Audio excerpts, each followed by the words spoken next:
na bilong na bracket. Kung kisa, daw maninay nato ng edad nato. Pamakatila edad mo ma, tag-alabi, kung ilan. Daw, kung kisa, mahuyata nga maghambal. No? Pagka namin pamation, kung maghambal, ma'am, daway ka pala nagtigulang halin sa una, teacher, taga sa high school. So, daw ka namin sa namuna. So, karon atong lantaw kung ano ang dako nga problema sa mga ginikanan subong kag sa mga kabataan ta. Kung ato mo makita, no? Because all of us familiar sa Facebook karon sa mga news. Kalabangan din sa comment, kung may araw bata na magpasaway, ang comment ay ambot kung ano nang natabo sa henerasyon subong. Kung ka mo ang pahambalon, ang generation karon, ikumpara sa inyong mga generation, we usually say, kaluluoy sa henerasyon subong. Kag wala naging pulos kung isa mahambal ta, baway naging pulos ng kabataan na subong. Kaaman, kay tungod sa nagkalatabo. So atong lantawon, as a parent, kaining kita na mga ginikanan subong, kita ang gapasan ang bandira sa isa ka psychologist. Ang mga parents subong, amo ang gapasan sa kabulay tungod sa atong mga kabataan subong. So atong tunan, part of parenting kung paano naton nga aton mahimo naton nga i-take care, mahimo naton nga ang atong mga kabataan subong, atong matuman kung ano ang ginhatag sa Diyos sa aton nga atong responsibilidad bilang mga ginikanan. So ang aton subong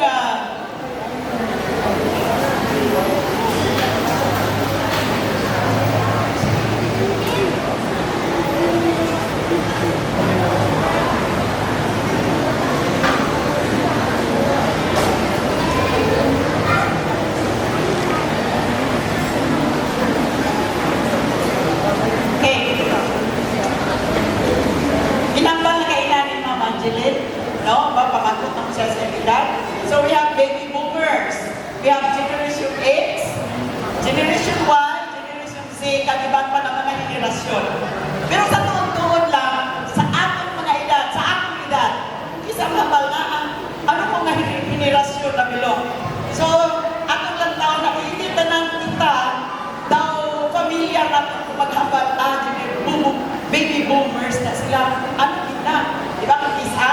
Kaya wala sa atong panahon, na mga nalang hambalo na ka, tigulang na siya. Sa karaan pa na panahon. Susubong, bayara na sila ng mga pangalan, baby boomers. Nga baby boomers, ang hambal nila sa researcher, nga ang inhambalan amunay nga mga time, nga ina ng mga henerasyon, grabing panganak, damo bata. So, gininganlan nila from that time, ang baby boomers, 1946 to 1964, damo ang bata, damo inilang sa Pilipinas sa worldwide. Ang mga tao, mga pamilya ng damo bata, so ginala nila henerasyon, baby boomers. No? So anong lantaw subong? Okay. Nga ang iparingalan, so we have the greatest generation, 1901 to 1927. The greatest generation. 1928 to 1945, silent generation. 1946 to 1964, baby boomers. 1965 to 1980, generation X, in which kalabanan sa mga parents, ara-ira subong. 1981 to 1996, millennials or generation Y. Then, 1997 to 2012, generation Z. Ang sunod sila, ang alpha at beta. So, ang ating subong is generation Z. Ano man ang mga ara subong sa generation Z? Ara-ira ang meeting, video na lang ta. Hindi na mag-meeting. Video, ano ganit na ang pangalan? Oh, di na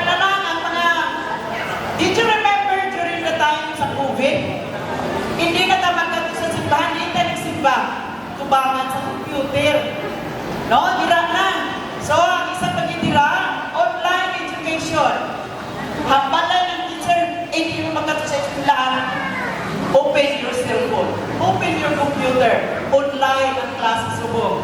Tapos, naman yun na, this time, 1997 to 2012, tira ko ang mga dance challenge, tira sa video.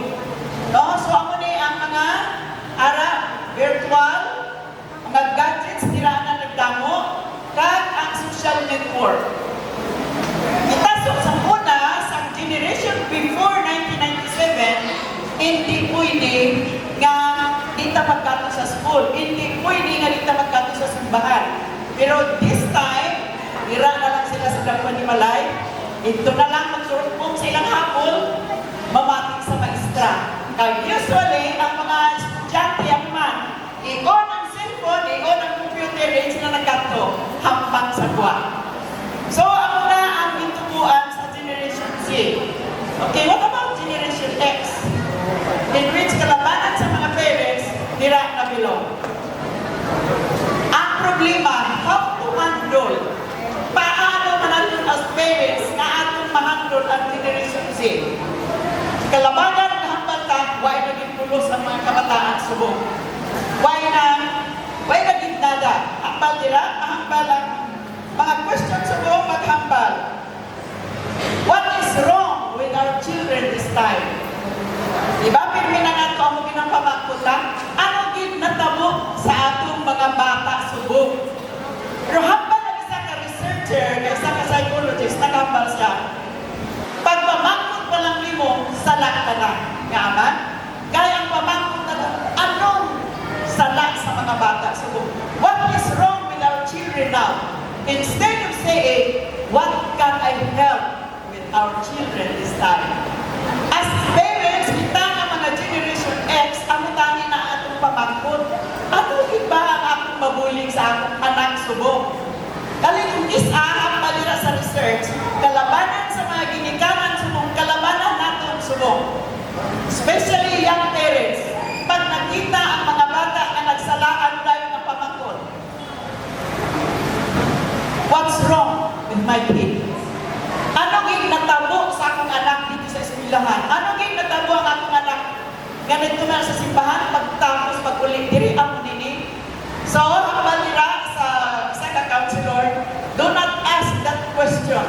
Instead, mahambal ka, anong ang among mabulig sa kabataan subong? Atong lataw, ano ang kalainan between the generation when visiting someone's home? Kaya I know, makarelate na sila. The baby boomers will turn up and announce and knock loudly at the door. Karelate? Kita nga nabilong sa baby boomers, pagkatugan kita sa balay sa bigata, will turn up and announce, hindi makabal dito sa balay sa bunga. Pag-abot dito sa puntahan, ang galing, knock loudly, oy, arin ako, kamo, bakalabanan mo na, tantang-tang sunod. Generation X will plan their visit and arrive in time. Amo nang mga magkabaw, ito isang muna. Paghambal alas 6, paghambal 8:30, masugod ang Sabbath school. Ay, why pa 8:30, ari na sa Sabbath school.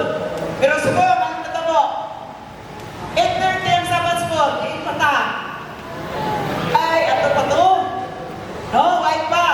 Okay, that's Generation X. What about the Generation Y or millennials?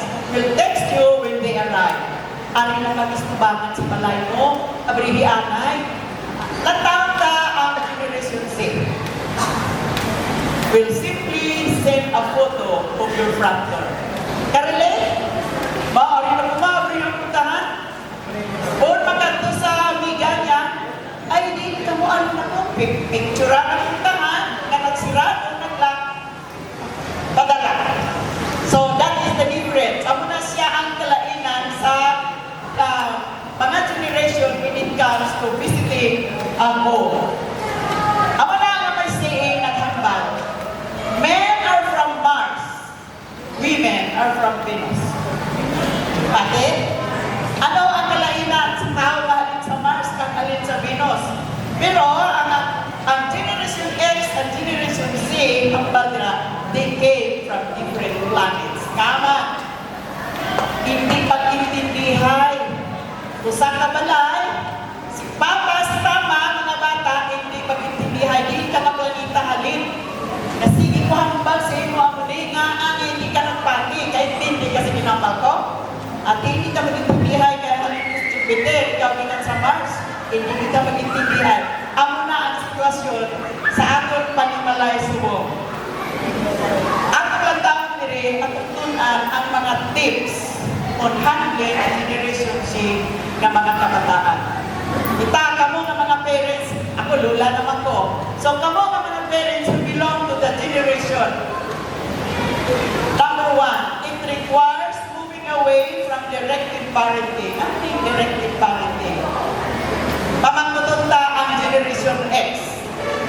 Ano ang klase sa ano ang inyong parents sa una? Paghamal, bangon! Ano dahil mo nyo? Bangon din. So, pag-amon sa simbahan, pagtulong sa mama, anong ginimo nyo? Bumpo, huwag tingog-tingog. Paghambal, dirak na lang yung astagit matapos ang Sabbath School. Hindi na magtingog. Kaysa una, ang mga parents, ang Generation X, kung anong ihambal, masunod din. Pagtulong na isa ang mga bata, pumpo, tanong. No? Because we have the directive parenting. Anong ihambal? Himuon. And toward model of active listening. Pamati ha? Kag mahambal ka kaya ikakabati. Nga, anong sulod sa bandalinggan mo? Nga, huwag kakabati. Nga, huwag mo nakita. Ano ng mata mo? Marble? Diba? Alam ba na kung ka na? Ano ka? Nang huwag mo makita. Huwag mo mabatian. Because we always, ang mga parents sa una, directive. So, now we are dealing with this new generation. Anong hambal? It requires moving away. Hindi nagalina po hindi. Respectful boundaries and collaborative problem solving. How do we respect boundaries sa atong mga anak? Especially atong mga anak who belong to Generation Z. Sa una, sa atong mga ginikanan who belong to the silent generation siguro, or sa una ng mga generation, pag-ari ka pa sa balay, inahanglan, anong hambal ni tatay, binanay, pati ka na may hindi na yung balay. Ako ang tatay ko sa pamilya. Ako ang nanay. Dapat ako ang sundon. Okay? Bahala kung imo ng kwarto, waay hambal kung imo ng kwarto, imo ng utang. Under ka sa akong roof, this is all mine.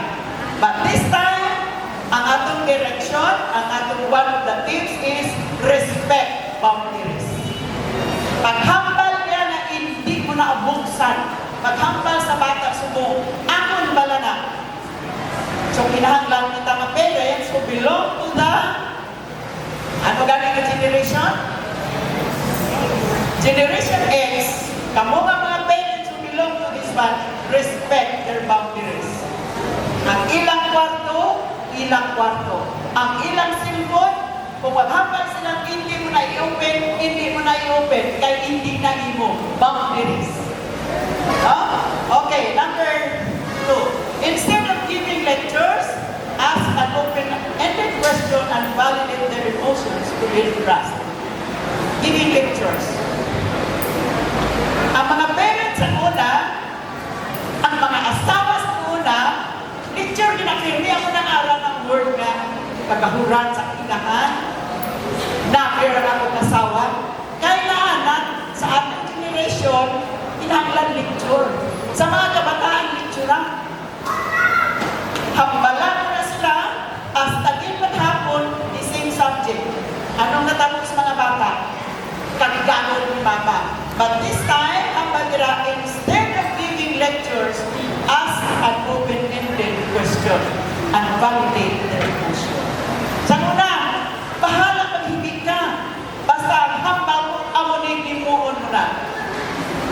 Sino makarelate sa mga parents, ng mga lula na subo? Diba? Mga bata sa una, lecture. Pero subo, ano galing na? Hindi na ka mag-lecture. Hinahanglan, pamangkot. Kaya may example din sa open-ended. What is a specific digital trend that you are diving into lately? And why do you find it so fascinating? Naimet naman ka sa inyong bata, nagkasige lang yung cellphone. Kung lecturan mo na siya, hindi ka pala mati. Kung kuhaan mo na ang yung cellphone kag ihaboy, what kind of parents you are? So ang ano diri, ang tampat sa aton nga respect boundaries, kag hambal dira, pamangkutun mo na siya. Ano ginang naagit ka na hindi lagi ka magbiyak sa cellphone mo, ano ginang anak ka? Kag hambal dira, ask about their passion, digital world, and mental well-being. Amo nang ating ipamangkot na gali, ano nang ari sa cellphone? Sadya ginahampan dira? Ano ginang news mo? Pero kung ari ka sa parents ang una, kaya wala ka nang pamati, kasi hindi ka nang cellphone, kung sa ato nakatay, ano ginoon sa parents? Kuha ka ng cellphone, kagihaboy. But this time, hindi na mo ma-apply sa Generation Z.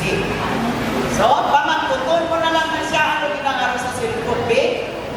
Ano ginangaro? Ask about their passion. Ano nagian nyo? Ano man ang digital world, bitutluin ko. So, ako na dira ang mga tips. Okay. Number 1, communicate with your visitor. Ask, don't tell. Kaya ginita na, pamangkuta, ayaw siyang pambalik. Ano ginang-aral sa cellphone mo? Na ang hindi kayo kabatik amon, kanaway gapon kagatikan, ano gina ang aral sa cellphone? Kaya asman, pamangkut man, hindi ba ni mo hambalating ang atong kaboy ni cellphone? So, pamangkuton lang dali naton. Daw kabudlay o daw I can see nga liban galing-galing bawin na pwede sa akon. Generation X, amo ni atong tulan subuga hapon para mag-change sa atong parenting style. Then, Generation Z tends to reject traditional top-down advice. Ano man ang top-down advice? Pagkakita nimo nga nagsilbon, kung ako sa imo, at imong ginhimo dito sa silbon, mayo pa nag-study ka. Study ba lang? That is top-down advice. Ang mga Generation Z, hindi na umian. Kagambalo ka, is nanay kagahuran. Uugani ka mo ng subong, pagsubukan mo ang bata, hambal na yung weight. Diyanay. Dugay-dugay, pagtawag mo naman, ano naman? Kulat ka na sa mga balang kagahuran, hasta nga mag-away ka mo. So, don't give traditional top-down advice. Instead of prescribing solution, you ask. No? Daw kabudlay. Kita nga mga sa generation ka na una, kaya ang atong gusto, ang gusto natin na masunod nila. Okay, there's an example here, Pamangko. This sounds really hard. What would I help you right now? Nakita niyo ang imong bata na nagsulong sa mathematics. Sakad ka dito, sa tuod-tuod lang ang magsulong sa mga bata, kung kita ang magsulong, kita kabalong. Kay lain. Sir R, di ba? Lain git, paghambal. Hindi na sila kalkad sa atong dalagang patudlong, kay kita kabalong. Instead this time, may araw tayo itabalo sa atong mga online, dalaga na sila kay they will know it right away. So, ang hambal nila, mahambal ka galit, daw namin ng imo, paano ko makabuli sa imo? No? Hindi pa rin sa kuna, tamad sa imo, hawad niya ako ng prasinan. Lahi, no? Susubo, you have to ask, do not tell, but ask. Letter B, listen without judgment. Kalabanan sa ating mga parents, no? Whether we accept it or makabag na hutututo na isa. Mamati ta, mamangkot na sa ilang, pero with judgment. So, ang dire, ang atong dire, listen without judgment.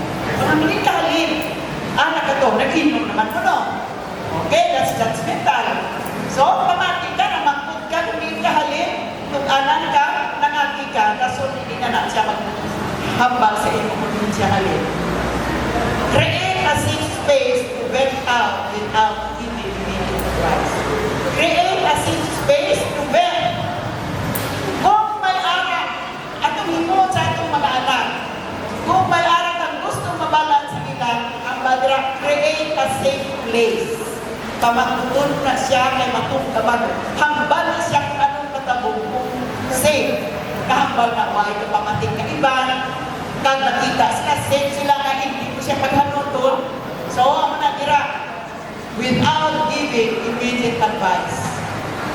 Ang natira, mga ginikanan, inahanglan, kabalugin ta kung ano ang pagpamati.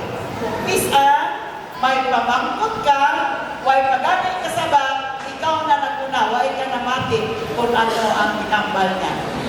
So, ang natira, ang start sa damo between parents and children. Try bringing them their favorite take out or tap on the shoulder. Di ba nag-isang ang mga kabataan na ito, istorya ko na ito daw, serious na istoryahan na eh. Curious ka kung anong nagkalatabo, pinanggan ka ba lukang mamati? Kag pagkatapos na istoryahan na inyo, ang hambal nila, bring them their favorite take out. Ano man ang ilang madala? Ano man ang memories na na-create na makahambal ang bata ko sa una nakasala ko, si tatay, amo ni kinibog niya sa akon. Amo na tira ang favorite take out. Kabisa nakasala siya, pero ikaw na parent, ikaw na nanay, ikaw na tatay, still you give your favorite take out na makahambal sa labaw sa una. Grabe itong sala na ino ko, patatay, wala ito ipangakigan, waay ito itambalan lang niya kung ano ang kaayo. Okay, number 2, respect boundaries and autonomy. Good life na parents, kaya sa aton isa, nga inod daw na una ka, nga ina nga balay aton lang, ang atong mga anak, nag-star lang.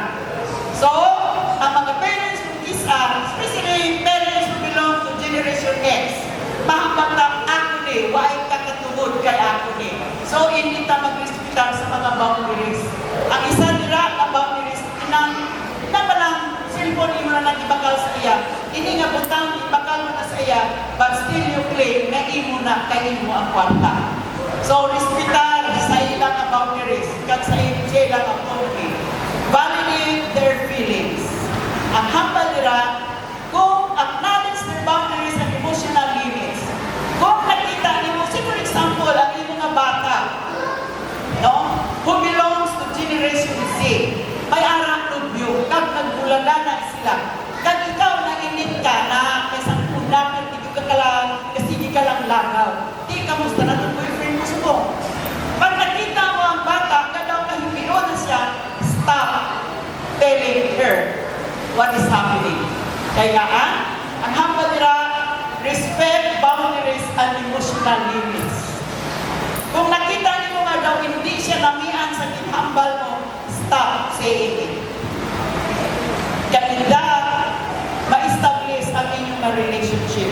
Kaya mo na ang madala sa bata na kung mag-mature na siya, makahambal siya mo si nanay, karami ito. Isong si nanay, pinunamay. Naman, kay kabalo ta mamati, kay kabalo man ta, nag-establish na sa limit, emotional limit. Okay. Letter B, support their goals. Kalabanan sa mga parents sa Generation X, no? Ang apong mga, parang handog natin mga goals. Inahanggan ang apong mga bata tanang doktor dito. Kami mga parents na apat mo ka bata, nandan sa tanang nursing school. Yan ang mahimong sa mga bata. Kaya hindi mo ang batira, let go of your own predetermined life milestones for them and support what they are passionate about. Namian na mag-doktor sila ang bata, init namian. Ano imawan mo? Handog kung hindi nakakamugtangan ang nito. Ikay hindi mas siya nagsunod sa inyo, hindi mo magasto sa inyo.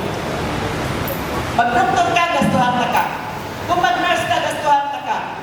Pero kung hindi ka magsunod, bala ka, silayin ito. Ikaw lang ba ito?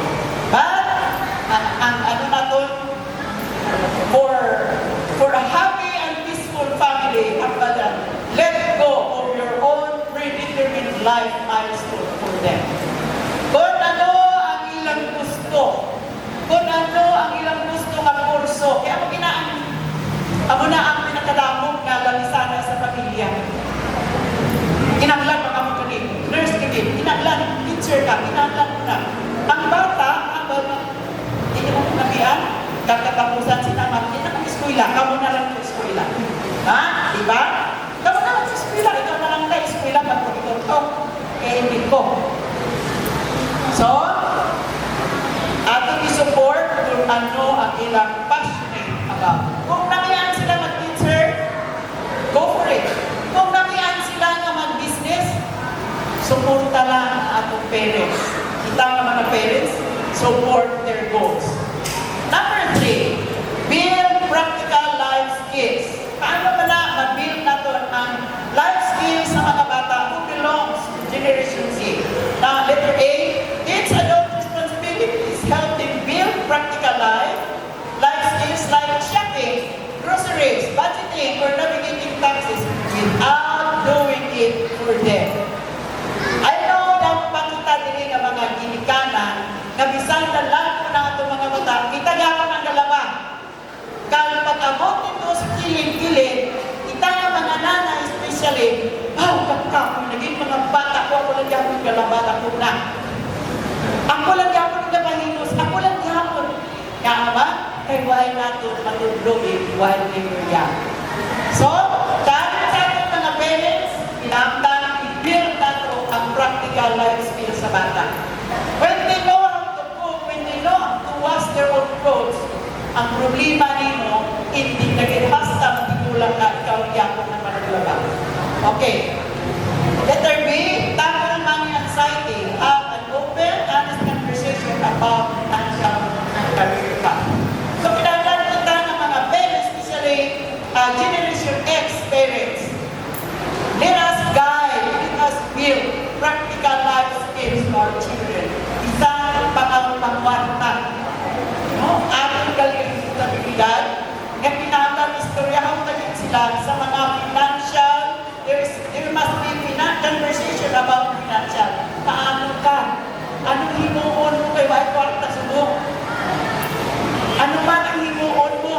Diin ka makakdo para makakwarta ka. Importante galingan. Paano mo kay di ka ganit ka magkakdo sa libritan, magmutras ang kulay? So, mga kamatanda, pinahanggan ang ato i-build up practical life skills. Number 4, provide emotional support. Be an emotional anchor. What does it mean? Kung ang iyong bata may problema, kalabanan sa mga parents na kaya nagkakto ka na itong problema na ikaw ang nakasulban. Diba? Sa una, kita na mga parents na itong kalabanan sa parents sa una, huwag sila pakialam sa iyong emotional. Pag makita ka maghibinan, go. Ako lang itong mga kabataan, subong kong isa, kung makita nila ang ilang nanay na ginihimik, ako na yung kumit sa mga bata. Oh, si nanay nag-drama. No? Because they were not, kaya pa muna sila mapakita, kapita emotional anchor nila. So pagkita naman, ang emotional distress, ang mga kabataan at kadrama naman si nanay. Wow, ibigilin si mama. So it is very important to provide emotional support to our children. Be an emotional anchor. Kung may mga problema at mga anak, let them come to us as parents na mag-out sa ilang emotional problems.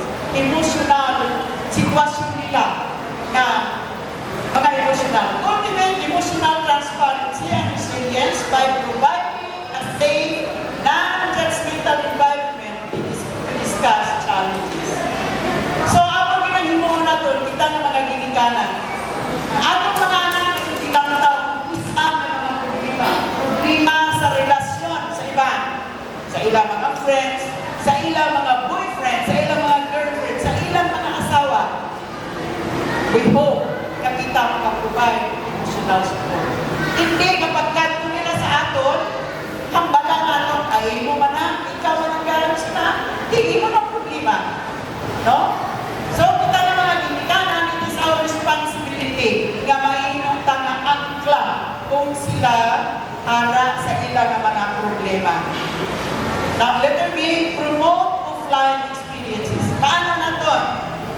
Ang atong mga kabataan subong, halin sa aga, is aato lang sa kwarto. Hipos-hipos ang balay, kaaman? Ang mga bata iyan, cellphone, hindi na halos magawa sa kwarto. Kung hindi siguro magkato sa bahay mo, hindi na magawa sa kwarto. Diba? Kung di mo na silang pabayaan, especially kung weekends, ang mga bata kung pabayaan mo, hindi na magawa sa ilang kwarto naman. Ano sa cellphone. Ang marang kung is-atin ka ng mga parents, pwede pa natin natin kayo halip pa sa obra, pag-abot na tulway, tinig ang balay na laptop, ang mga bata, peaceful katama at ito. Kasilpon. Gabaga, kurangkot gamot sa mga habol nila. Huwag pagkapagilapos, huwag pagkapalgigo, huwag katikang, kay harap sa sektor.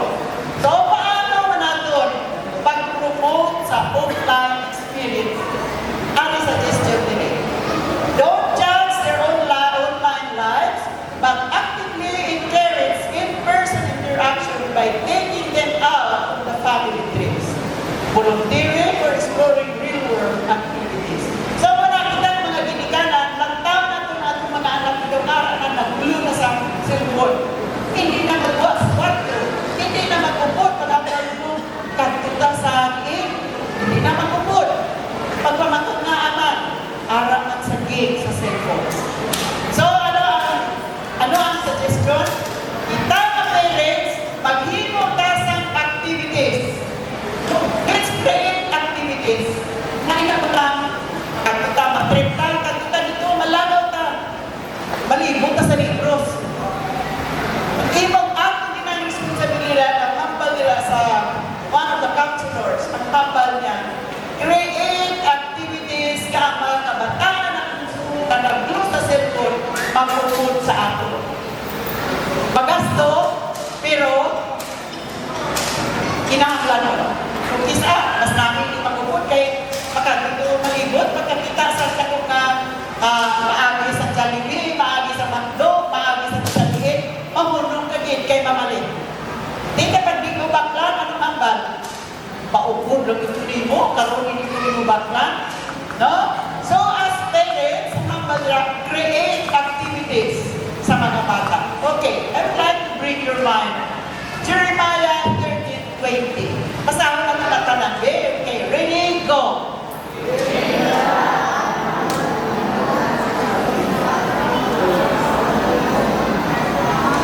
Where is thy flock? Thy beautiful flock. Tumtuman na na. Pag-abot sa Ginoo, wala sa ibang na pamangkot sa aton. Hindi na siya mamangkot kung ano nga mga kutsi ang imo nga nabutan sa inyong garabi. Hindi na siya mamangkot kung pila ka story imong balay. Hindi na siya mamangkot kung pila ka hektarya ang atong duta. Anong pamangkot niya? Diin ang pagod ng nata. Yan ang mga kabataan na tutugyan sa imo. Generation, ano man sila? Hindi na sila subok. Ang ulang na ang pamangkot.